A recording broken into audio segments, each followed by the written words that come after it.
Salutations, people! Welcome to Page 3 Killers, Murders That Went Unnoticed, a podcast where we dive into murder cases that went unnoticed by the nation's newspapers.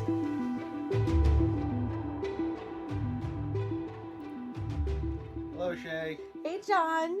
Hello, peoples. This is episode 2. This is 100% more episodes than we've already ever done. Episode 2 of Page 3 Killers. Crimes that went unnoticed. Murders that went unnoticed. Yeah. Sorry, guys. These are crimes, but more specifically, murders. So before we get started, you were telling me we have a grade A dirtbag here. Yes, this case today is about the clown mask killer, Elroy Chester. Although, babe, the name is misleading, okay? But we will get into that in the body of this. So what you're saying is the guy's pulling straight A's in the dirtbag classroom, but on his naming is incorrect. It's incorrect. He's pulling in C's, maybe. Yeah, exactly. Now, John, before we get started with our podcast topic for today, we need to talk about our drink of the episode. Why don't you take it away and... Alrighty, y'all. Welcome to the drink segment for episode 2. We teach you how to get a little bit tipsy with us. This week, we're going with a Bloody Mary. We're going a little classic, but we got a twist. We're making it Texas style. Again, there's a tie-in with the episode. I don't know what it could be, but I really don't think it'd be too hard for y'all to figure out. Alright, so we're going to start off with Pepper Vodka. That is available through Absolute. We're not sponsored by Absolute in any possible way, but if Absolute ever hears this, they're more than welcome to send us some cash dollar bills. And we're going to take 1.5 ounces of that. Again, it's the Pepper Vodka. That's black pepper flavored. And we're just going to mix that with whatever your favorite Bloody Mary mix is.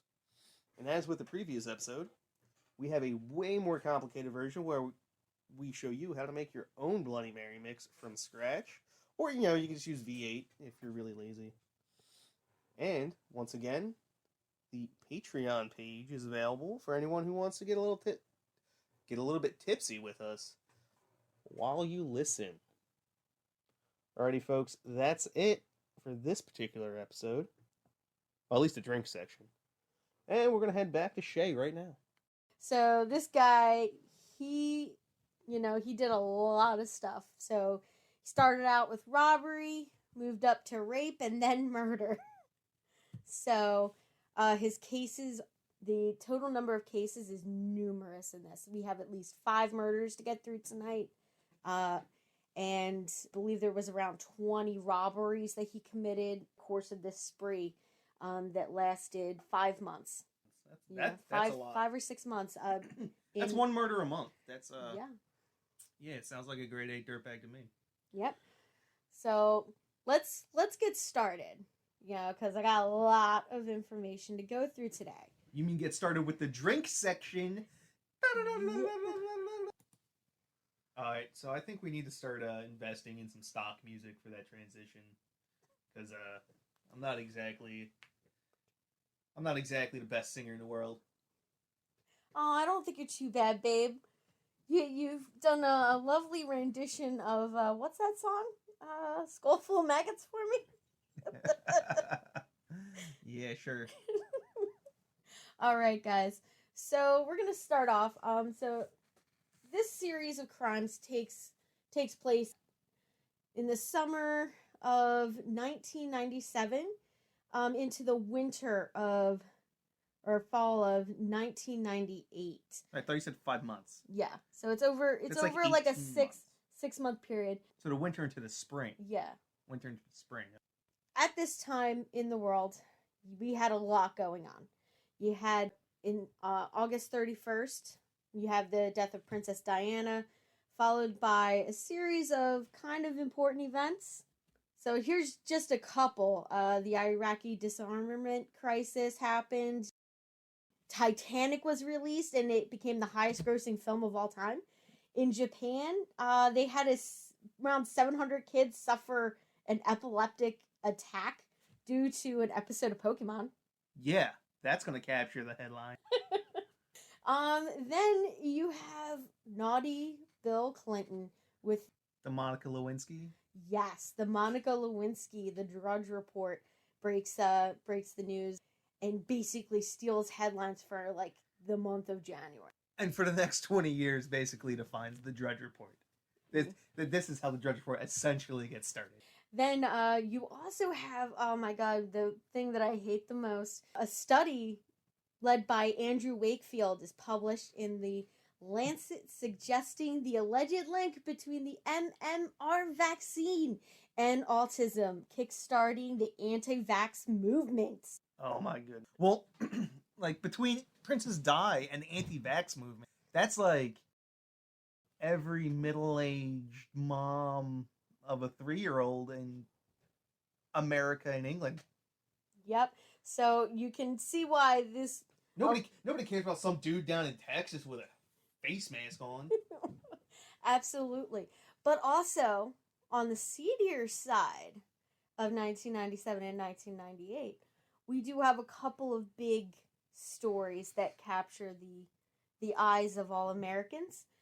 So you have the Lomas Fargo Bank robbery, which was the second largest cash robbery in U.S. history, which was $17.3 million, mostly small bills. I don't mind my bills being normal size, personally. Yeah, so that occurred in Charlotte, North Carolina, at the office of Wells Fargo. Then you have Ramsey Youssef. Yes. He was found guilty of masterminding the 1993 World Trade Center bombing, and he was sentenced to life for that. Then you have the Unabomber. Oh, good old Teddy K. Oh, yes. Ted Kaczynski finally pleads guilty and is sentenced to life without the possibility of parole. I remember watching, like, the day he got founded. Now, I don't actually remember seeing that. They didn't really know it was him at first. Yeah. They found him, but they're like, yeah, but we knew about this guy the whole time. And I forget what gave it away about him. He was a hermit. He lived in the middle of nowhere. Didn't talk to anyone for decades. Yeah. And then just all of a sudden they found him. But anyway, that's not what this episode is about. I believe it was actually a manifesto that sealed it. He mailed it to the FBI, and they posted a portion of it in the newspaper. And his brother saw it. Oh, it was his brother. And turned him in. It was his brother. Said, "Oh my gosh, that looks like Ted's writing." Crazy Ted. Teddy K. But enough about Ted Kaczynski and, all the news that happened around that time. Let's get into the case.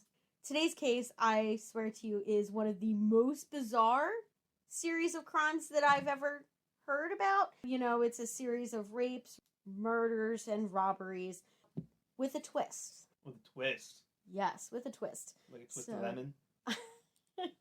Not as yummy as that, but a little creepy. All right, so our killer's name is Elroy Chester. That sounds like a serial killer. Yeah. Chester. I know, Elroy Chester. So I heard about this case in an episode. It was a special series on ID channel, and the series was called Murder by Numbers. And in case you guys want to check it out, it was a pretty interesting documentary. I found it quite interesting. It's in season 2, episode 6, and it's titled Clown Mask Killer. Like I said, that misnomer is misleading. So you would call it a misnomer? A misnomer, yes. In truth, I could only find one case where he was actually wore a Halloween mask for. The rest were basically ski masks. He did cover his face for all of his crimes. It's just there was one that really captured all the newspapers, and of course the TV show Murder by Numbers picked up on that specific case when naming the episode. So it was a TV show that named him? Yes. Oh, so he's not the one getting C's. It's ID Channel the one getting C's in their naming class. Yes, I was very disappointed when I found that out here. I was thinking, oh my god, this is so interesting. A guy wearing a clown mask murdering people? Yes. But no, it's a little not as fun as it seems. I guess the ski mask killer just isn't exciting Yeah. enough. I don't know what it is about clowns. I just hate clowns. I love clowns. Clowns are not funny. They're hilarious. That's the whole point of clowns. No. Have you ever seen 6 guys get out of a small car? That's hilarious. I've seen 6 men get out of a truck, and that was pretty funny. All right, so back to the case. So in Chester's early years, he was born in May of 1969. He was the 15th out of 16 children born to his parents in Port Arthur, Texas, on the border of Texas and Louisiana. His family lived well below the poverty line, and both his parents were alcoholics. His dad was physically abusive towards his mother, and his dad had a really bad time holding down a job. So, as you can tell, his home life was not very stable, and he had some issues with his education. Elroy was a special education student from 2nd grade on. He was labeled with intellectual disabilities. Now, Elroy did manage to graduate from high school. He graduated last in his class at 317th. So technically, I graduated at a lower rank because he would have been 317th. I graduated in like the mid 400s. That's all I'm saying. So this guy graduated at a higher rank than me. Now, after high school is when he really starts getting into some trouble. He starts getting his arrest record happening with some burglaries at the age of 18. He did not have any juvenile record that I could find, and most ones said, he didn't have a juvenile record. Aren't juvenile records sealed? You might not even be able to find it. I'm not sure what Texas law is on that, but I'm pretty sure juvenile records are sealed, but they would still be on file as that he would have a juvenile. Roger that. They would still say that there's a record, but you wouldn't be able to actually see the offenses with it. At 18, he starts his illustrious career in burglary. He's in and out of prison frequently. All of his crimes up until 1997 are all burglary. He serves a 13-year sentence concurrently with a 10-year sentence for burglary of a habitation and 2 counts of burglary of a building in Jefferson County. Shortly before he begins his little murder spree, he was released on parole in February of 13th, 1990. He did go back, however, for another stint. I'm sorry. Elroy, our dear friend Elroy, serves a 13-year sentence concurrently with a 10-year sentence and is released on February 13th, 1990. However, he does break his parole and ends up going back into prison on January 11th, 1994. Now, he stays there for a while until he's released on mandatory supervision on March 21st of 1997, which is 5 months before he begins his murder spree. His crime spree, I should say. That starts in August of 1997. I'm looking up what a mandatory supervision. So I think that means, he has to check in with his parole office. He's either in a halfway house or something like that. Maybe you can look that up and let me know. No? It is not. So the mandatory supervision has absolutely nothing to do with what happens outside of prison. Mm-hmm.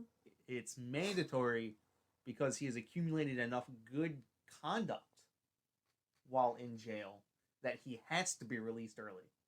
Oh, that's what a mandatory supervision release is. Oh my goodness! Well, so this guy was acting all choir boy while he was all up in the slammer. I'm not sure exactly how many of these were pre-planned. I know that a couple of them are, so that kind of makes this a little bit sadder than it needs to be. That, he could have been in prison at this time and these people would never have been affected. When he's released in 1997, he goes on a little spree. He starts out with some robberies, breaks into a house and steals a gun, and that's when things start getting a bit more dangerous. I want to talk about some of his victims first, before we get into their cases. The main victims of this are his murder victims. So we have John Henry Cepeda. He was 78 years old. Willie Reinman III. Albert Bolden, 35, who was his common law brother-in-law. So family was nothing to this man, okay? Then you have Etta Mae Stalling, who was 87. Cheryl DeLone, who was 40. She was a co-worker. This a guy's previous all over the co-worker place. of him. So this is It's about like to get juicy. People he knows, people he doesn't know, men, women, ages all over the place. Yes. Most of his crimes, were burglaries. So, and these murders most of them happened within the course of a burglary or breaking into a property. Let's get into the nitty gritty of this case. In 1997, August, he starts all of this series. After a few burglaries and assaults, the police start recognizing that they have a series of events going on that lead them to suspect that they might have a serial rapist and murderer going on through town. And he has a kind of a specific MO. People that survive or escape him all say the same thing. They're in their homes. Their phone lines are cut. He unscrews the light bulb to their lights outside. Wait, but does he cut off their cell service? 1997, babe. There wasn't that many cell phones. Unfortunately, they did not have cell phones, mostly landlines. I'm pretty sure my grandmother still has her Nokia from 1997. That's all I'm saying. I remember those phones. You could run them over with a dump truck and they'd be fine. Now today, you drop your phone and it's gone. Screen smash. But back to this. He would wear a mask to conceal his identity, and each victim was shot with a .380 pistol. I want to know what 380 pistol that is, because this is 1997. It's gotta be like a Beretta Cheetah or something weird. Yeah, so let's dive into these cases here. So we're gonna start with the first one in this series, which was on August 3rd in 1997. Chester burglarizes the home of Kenneth Rieslinger. Rieslinger. Oh my god, I was so bad with that one. Rieslinger. Oh, it might not be Rieslinger. There's no E. Reisinger? Reislinger? There's no L. There's no L? Reisinger. Rising. I was Reisinger. right. I was right. Reisinger. Yeah, Reisinger. I'm sorry. I thought that was an L. Where he obtained the .380 semi-automatic pistol he would later use to shoot several of his victims. August 8th is where he starts, with his kind of worst crimes, okay? So this one here is kind of brutal. Didn't find much information because this did happen to a minor. 6 days after his burglary of the Resninger home on August 3rd, 1997, 6 days later on August 8th, he commits one of his more brutal attacks at the Mouton home, where he breaks in and brutally attacks a 10-year-old girl while wearing a hockey mask. He then forced the minor, a young girl, into a closet, tied her up with tape, and then sexually assaulted her. Now, this is one of his worst crimes, but not the last of them. The next case is on August 16th, 1997. Chester attempts a burglary into 2 homes and ends up shooting the residents. The first one was the home of Oscar Morales, who was 16 years old. He was awoken by somebody shouting through his window. When he got up to look out the window, he was shot in the leg. So he looks out his window and gets shot in the leg? Mm-hmm. Okay. Yeah. I'm not sure how these floor plans are set up or where the location of the windows are, but yes. So he's shot through the open window and the criminal runs off. So the next one is Matthew Horvich. And the same thing happens to him in a similar way. Chester comes up to his window, shouts in at him, then shoots him in the shoulder. And neither of these assaulted them with a deadly weapon. Both of them survive and give evidence in court against these 2 crimes. So on September 20th, we have the home invasion and murder of John Henry Cepeda and his wife. Mr. Cepeda wakes up to the sounds of somebody who shouldn't be in his home. He encounters a man wearing a mask with a flashlight and a gun, ransacking his bedroom where him and his wife are in bed. So Mrs. Cepeda tries to call the police and finds that they have no service on their phone. So the phone lines have been cut. Cell lines have been dropped. Yes. So he demands Cepeda's wife's ring and shoots and kills Mr. John Henry Cepeda before fleeing the scene. Mrs. Cepeda does survive. In this case here, he was wearing a Halloween mask, is what she says that he was wearing. So that is where I believe they got that information. So this case specifically is where he becomes a clown mask killer. Yeah. She says in her interview, the man that broke into their home was wearing a Halloween. But it was probably the same hockey mask as he wore in the first one. Yeah.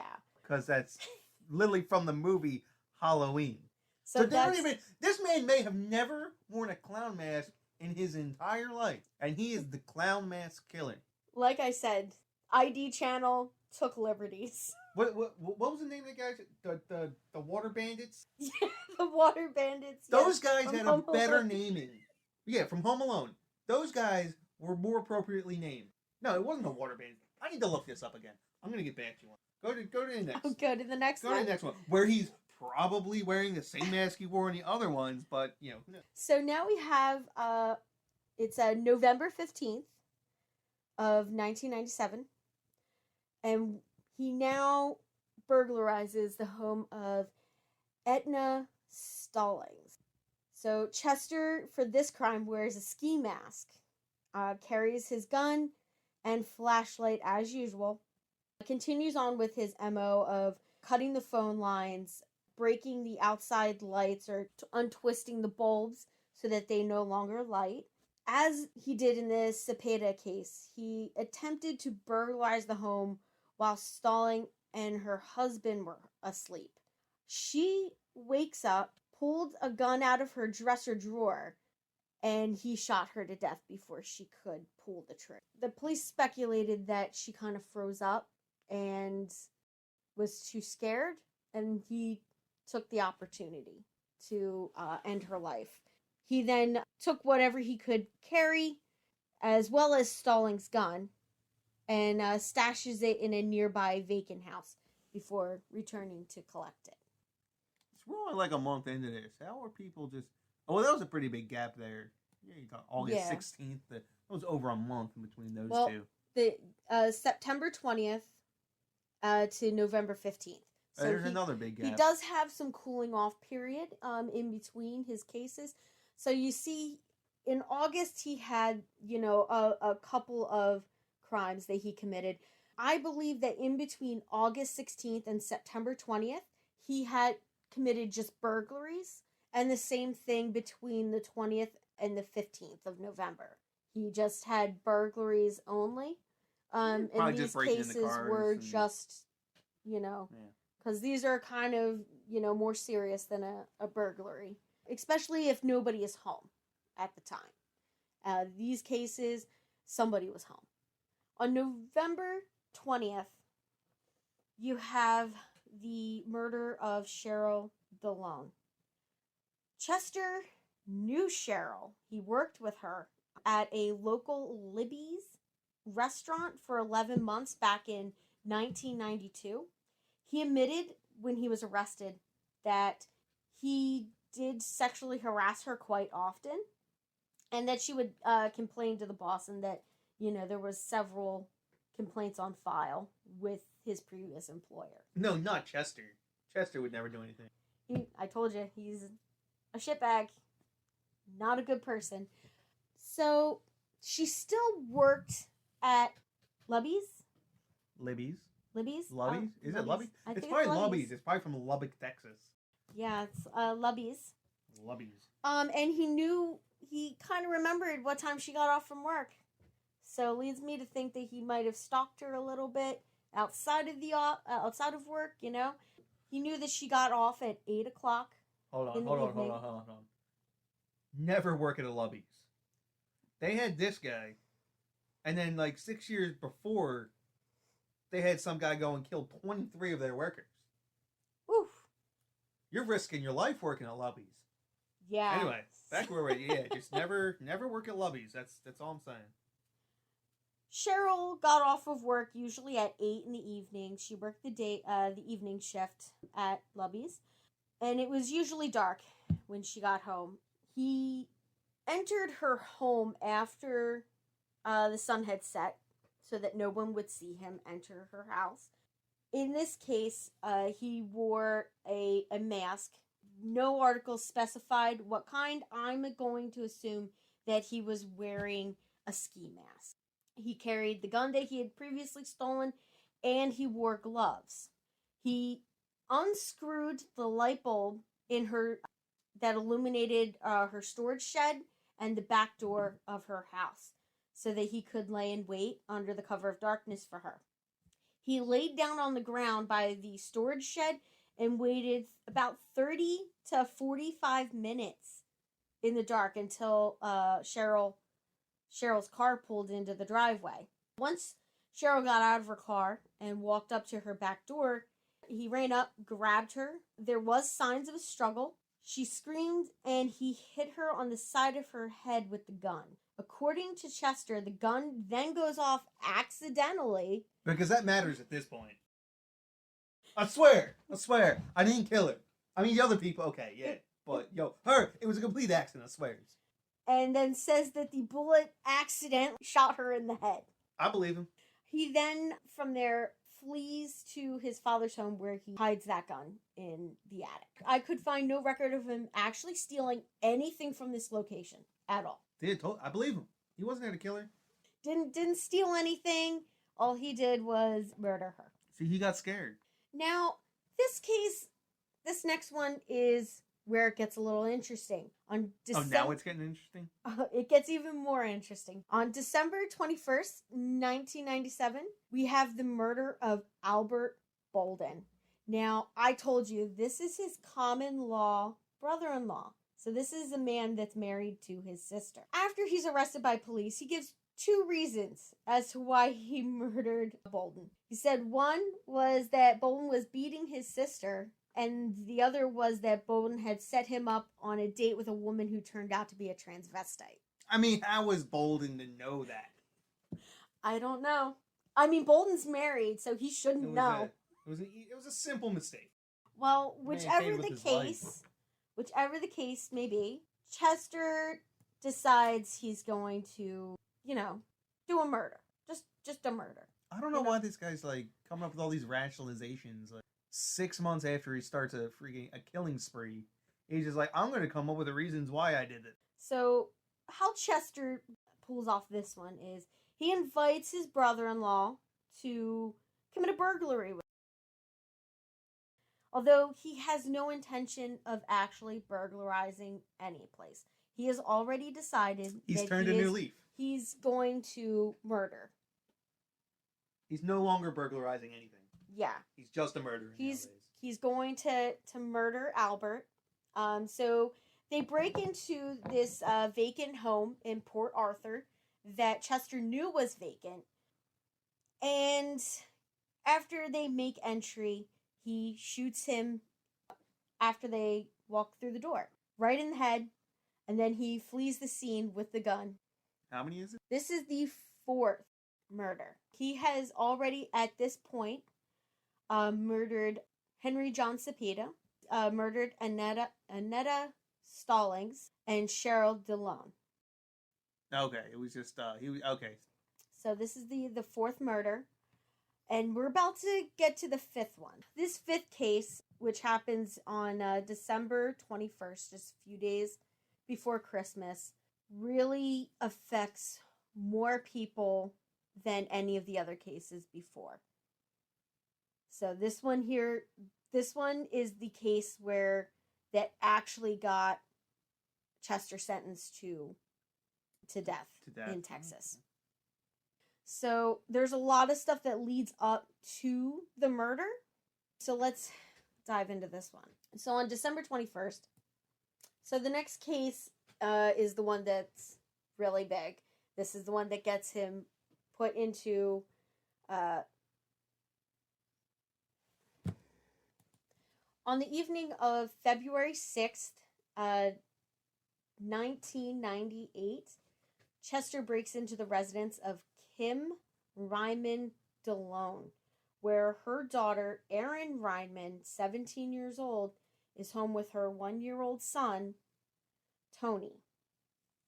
Now, unbeknownst to Erin, Chester is outside of the home watching her.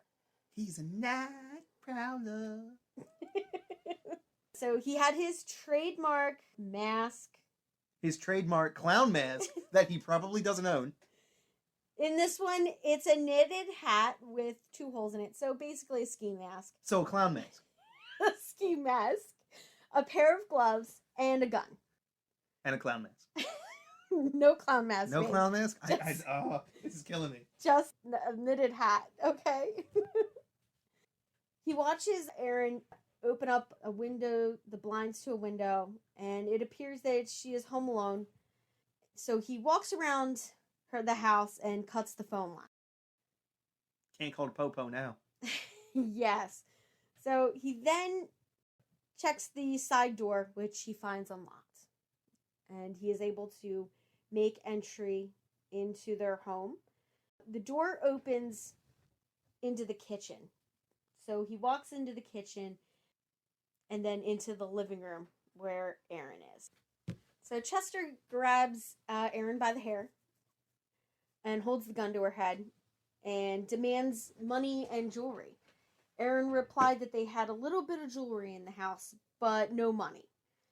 So he then wants her to take them through the house and give him whatever they have.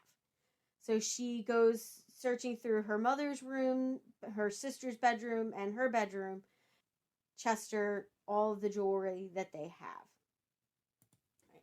After Chester takes Erin into her mother's bedroom for the jewelry, he then leads her around the house and they go back to the dining room, where he has her turn off remaining lights in the house as well as the garage. He then drags Erin into the garage, and she says that he kind of knew where he was going, that he might have been there before, because he reaches around and he finds a roll of duct tape in the dark in a house that he has supposedly never been to. As they re-enter the house from the garage, Erin's sister, Claire, comes home with her boyfriend, Tim.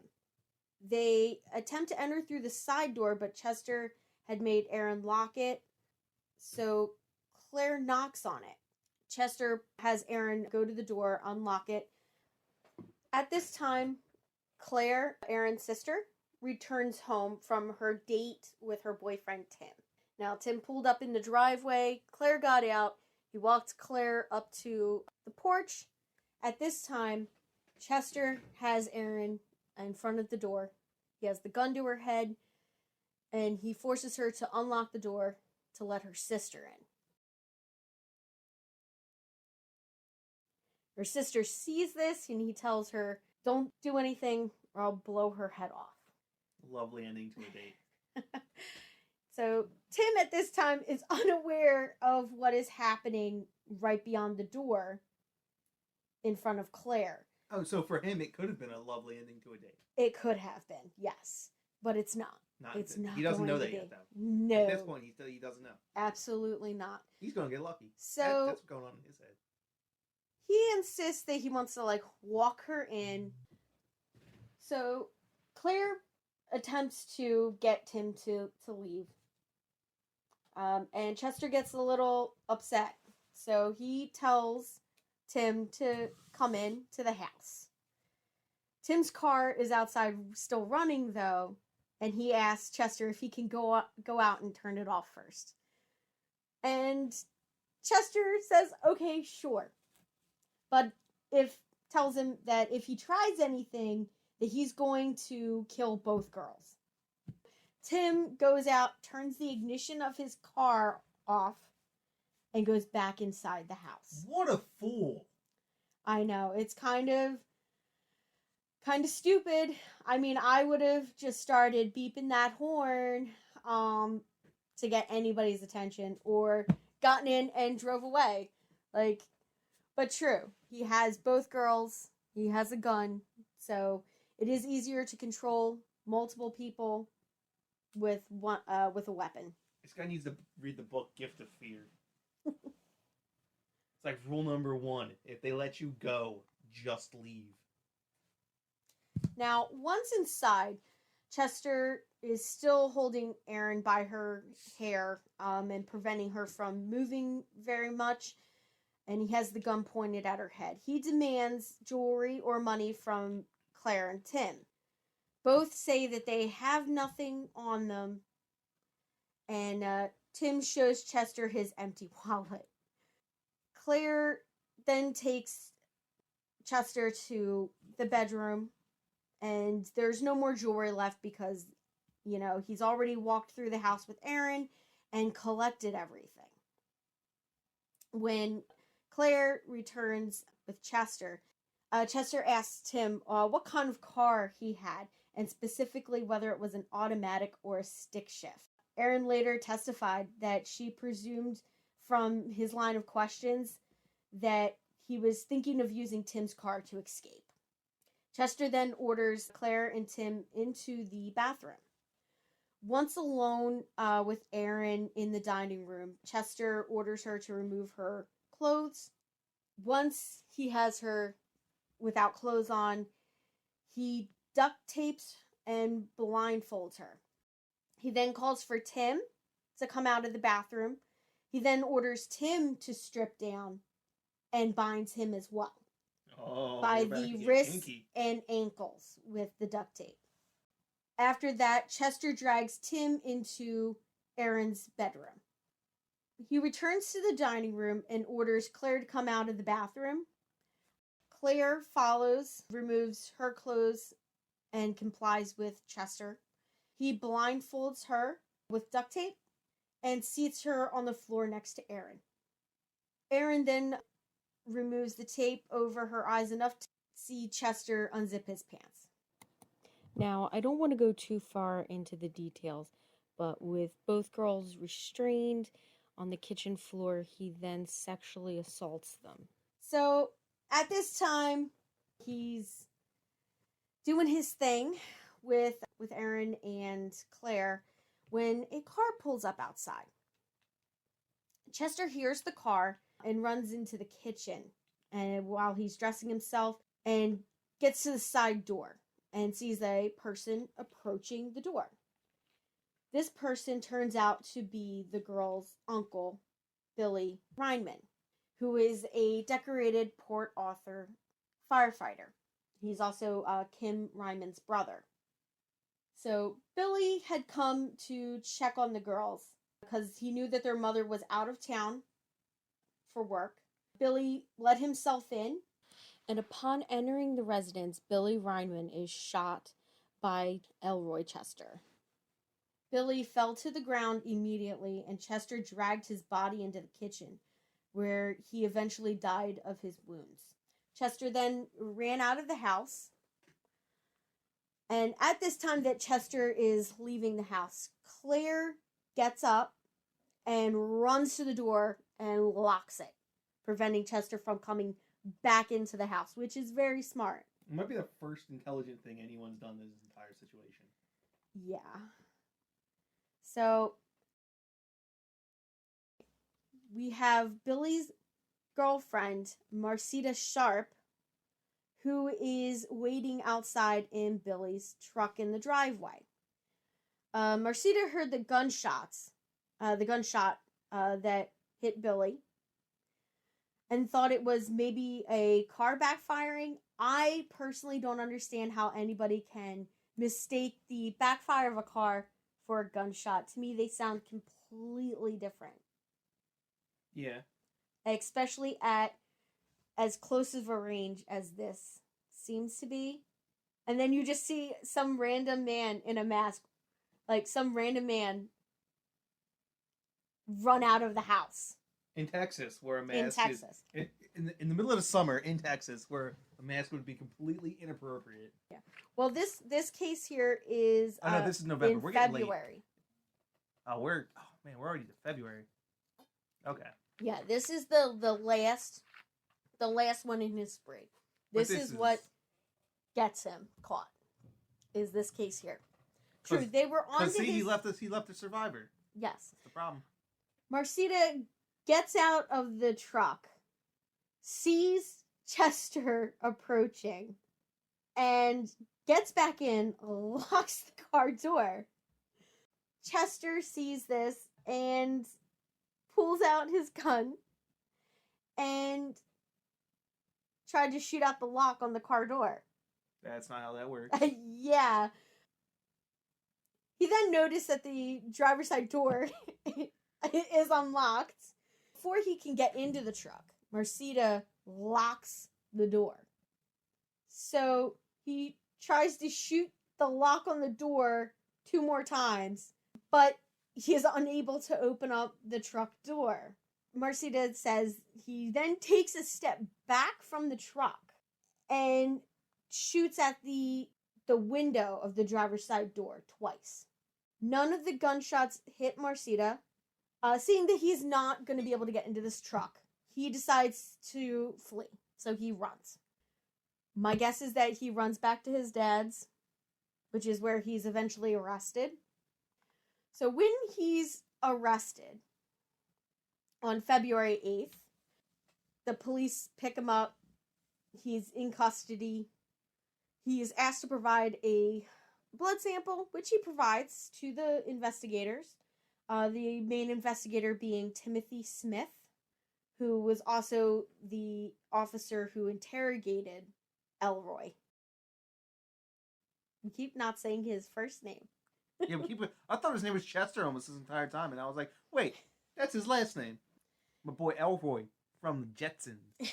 So Elroy then tells investigator Timothy Smith that he will take him to the gun that he used in his crime spree. And wait. So the investigator is going to take Elroy to the gun that Elroy used. Yes. So they take him out to his father's house.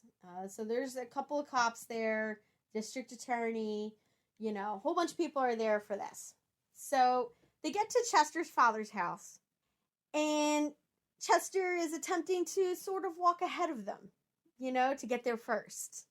He tells them that the gun's not loaded and that it's up in a place that it's not easy to find.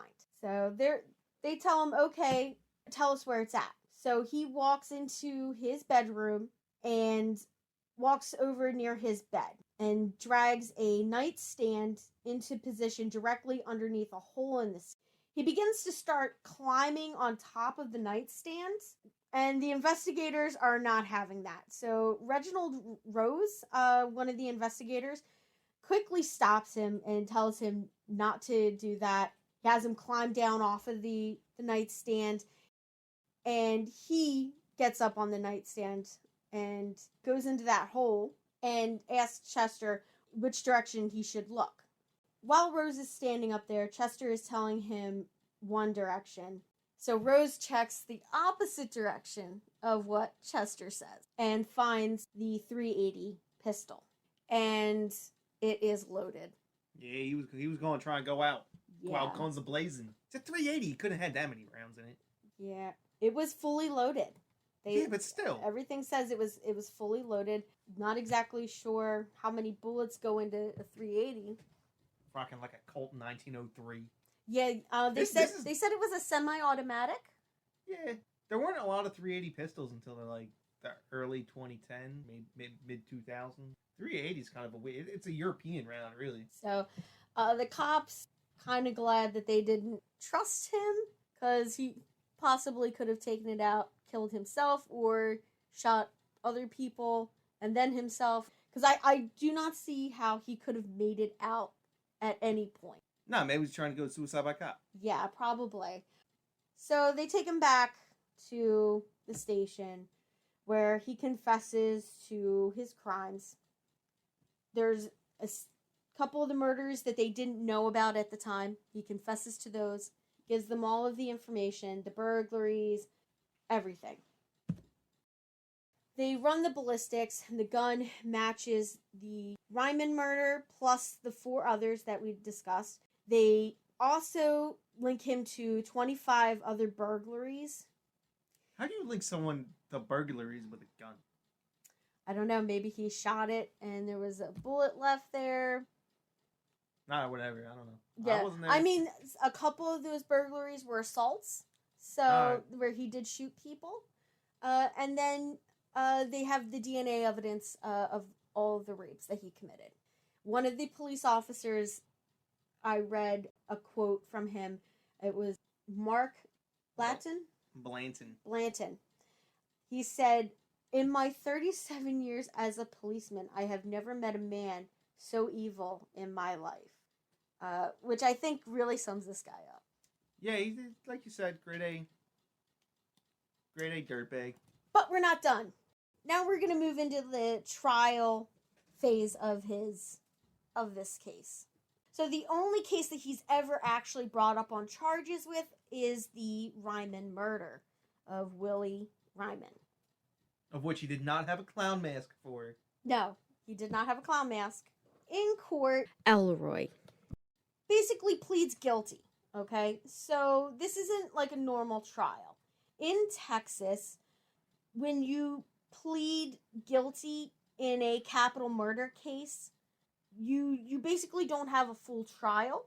Since you're already admitting your guilt, they're just presenting the information to you just go straight a jury. to sentence. What they do is they present all of the case information and evidence to a jury, and they will decide whether it's a death penalty or if you're going to get life in prison. Yeah, so they just go straight. Yeah, it's pretty typical. They just go straight to sentencing. It's yeah. Like, So you allocute and then you go to sentencing. Yeah. So they do the allocution and all of that jazz. And at the trial court for the sentencing, the jurors find that he was capable of lying to protect his best interests and demonstrated that when he lied to the police officers about the gun. And, with the number of crimes linked to this, the fact that he had made sure that he had gloves, a gun, a mask, something to cover his face, that he cut phone lines, so he had to bring tools with him to do so. They did not like him.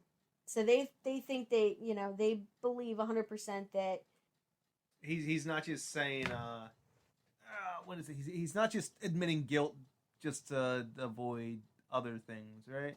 Yeah. They take literally only 12 minutes to come back with a guilty charge. 12 minutes they deliberated to send him to death? Yes, 12 minutes to send him to death. And they actually voted and they decided on lethal injection. Oh, Well, what did Texas have at the time? What were the options? I think it was electric chair still. Really? Yeah, I'm pretty sure. I'll have to look it up. Jeez.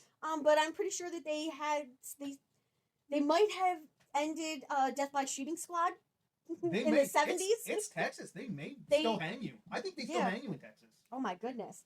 Yeah, so they decided lethal injection.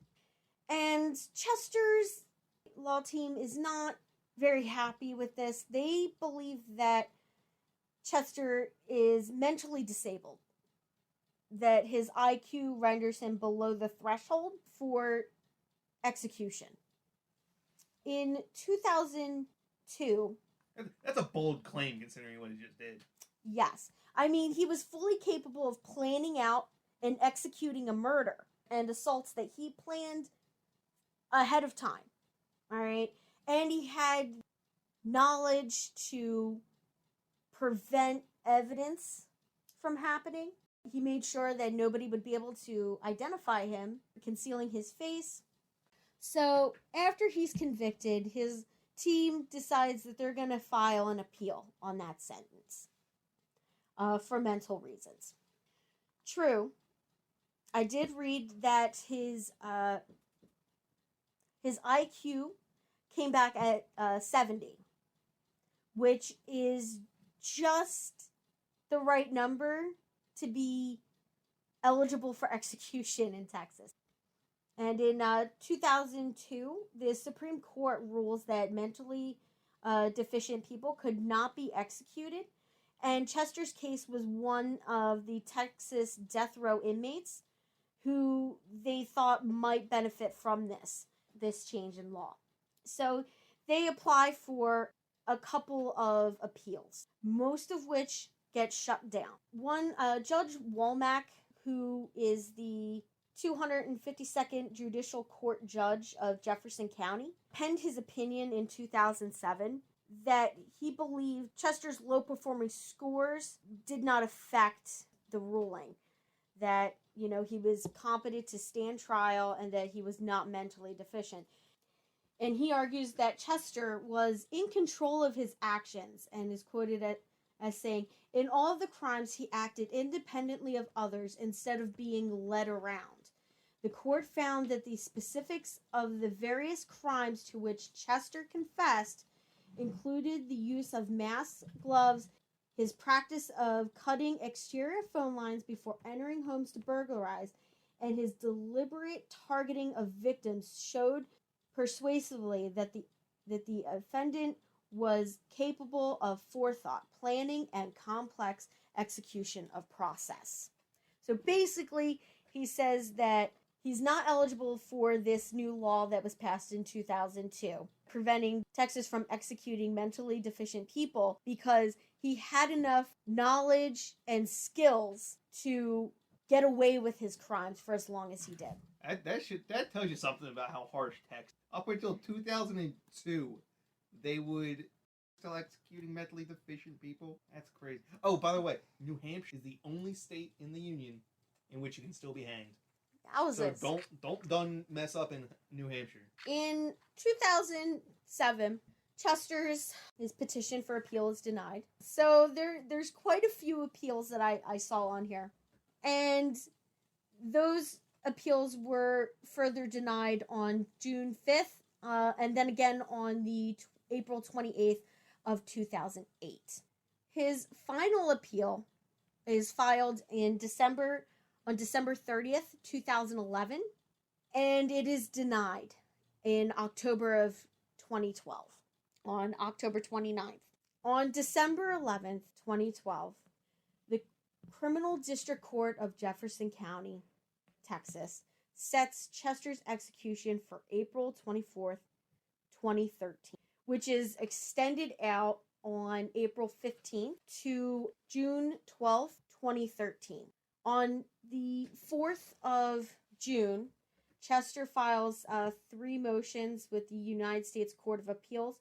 Now, these would all be denied, and his execution goes forward. So, on June 12th, I believe they pushed it out to the 25th of June, and that's the actual date of his execution. So at his execution, Elroy makes a statement to the relatives of his victims, and he asked them to not have hate in their hearts for him. Chester, he said he confessed to the killing of firefighter Willie Ryman because you should know who killed your loved one. Don't hate me. I'm sorry for taking your loved one. Chester then goes on to say, Elroy Chester wasn't a bad man. I don't really care what anybody says. A lot of people say I didn't commit those murders. I really did it. As the warden begins his execution, Chester begins humming a church hymn. And then people that watched the execution said that he took several deep breaths, yawned as the lethal drug cocktail took effect. And at 7:04 p.m., 27 minutes after lethal injection was administered, he was pronounced dead. A bit more peacefully than the way he ended some people's lives. So Did they finally give him a clown mask? no. No. So no clown masks involved. But Was he killed before or after the episode on him? When did that air? I am not sure when it originally aired. I watched it on Episode 2, Amazon Prime. Season 2, Episode 6, Clown Mask. Look that up. I'm wondering if he could just be like, motherfucker, I didn't have no clown mask. But in all seriousness, it was a pretty decent episode as far as, those shows go on ID channel. Not that I'm hyping them or promoting them in any way. Unless you want us to, we'll take your money. Yeah. Yeah, ID channel, give us a call. That is the life and crimes of Elroy Chester. What's up next week? Next week, we have quite an interesting case. All interesting. Oh, Basic. yes. But this one here is specifically interesting. We've got a little bit of Hannibal Lecter action going on in this one. All right. Does she have a nickname? She does not have a nickname, but it will be the first international case that we talk about. This case comes straight out of Australia. Next week we will be talking about Catherine Knight. Let me guess. She killed all of her people during the day. Just like this guy is the clown mask killer and probably never wore a clown mask. Honestly, she only kills one person. It's going to be a theme. It's only one person. And it was obviously during the day. Or they were a peasant. If her name's spelled with the K, they were clearly a peasant. They will have to wait until next week. A pleb. And hear the episode. Alrighty. All right. What do we say? All right, guys. Stay safe. Stay sexy. Don't get murdered.